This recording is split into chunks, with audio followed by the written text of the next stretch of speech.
Hello बच्चों, तो आज हम लोग देखने वाले हैं प्रश्नावली 1.6 का क्वेश्चन नंबर 1।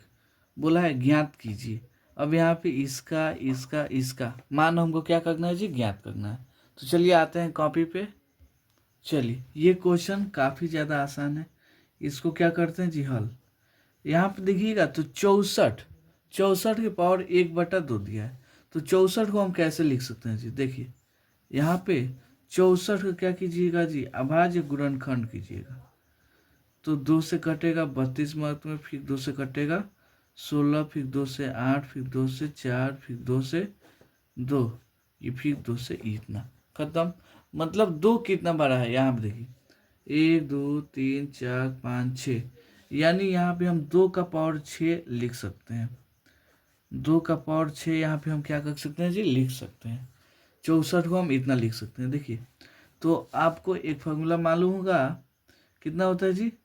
मान लीजिए किसी भी संख्या का m का पावर अगर n है, ठीक है, चलिए इसको छोड़िए।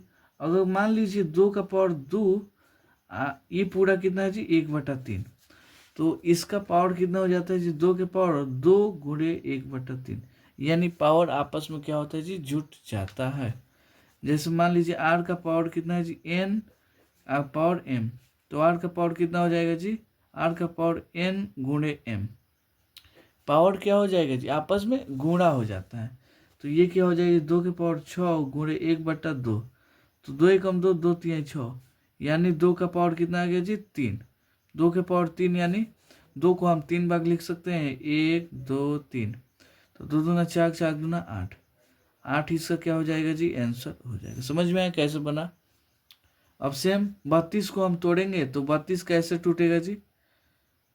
32 को अगर अभाज्य गुणनखंड करते हैं तो 2 से कटेगा 16 मार्क्स में, फिर 2 से 8, फिर 2 से 4, फिर 2 से 2, फिर 2 से इतना। 2 कितना बड़ा है जी, 1 2 3 4 5, यानी 32 को हम 2 के पावर 5 लिख सकते हैं। या पूरा पावर कितना है जी, 1/5। तो 2 के पावर 5, ये वाला 1/5। तो 5 एकम 5, 5 एकम 5, 2 के पावर 1, यानी 2 ही इसका क्या हो जाएगा जी, आंसर हो जाएगा। ठीक है, अब यहाँ हम देखते हैं 125। 125 का अभाज्य गुणनखंड कीजिए। 5 से कटेगा 25 मार्क्स में, फिर 5 से कटेगा 5, ये वाला 5 से 5 खत्म। यानी 125 को हम कितना लिख सकते हैं जी, 5 के पावर 3, यानी 5 के पावर क्यू लिख सकते हैं। पूरा पावर कितना है जी, 1/3। तो 5, ये वाला पावर क्या होगा जी, गुणा। तो 3 एकम 3, 3 एकम 3, 5 के पावर 1, यानी 5 ही इसका क्या हो गया जी, आंसर हो गया। ठीक है, उम्मीद करता हूँ आपको ये क्वेश्चन बहुत अच्छे से समझ में आया होगा। चलिए मिलते हैं अगले वीडियो में अगले क्वेश्चन के लिए। तब तक के लिए धन्यवाद।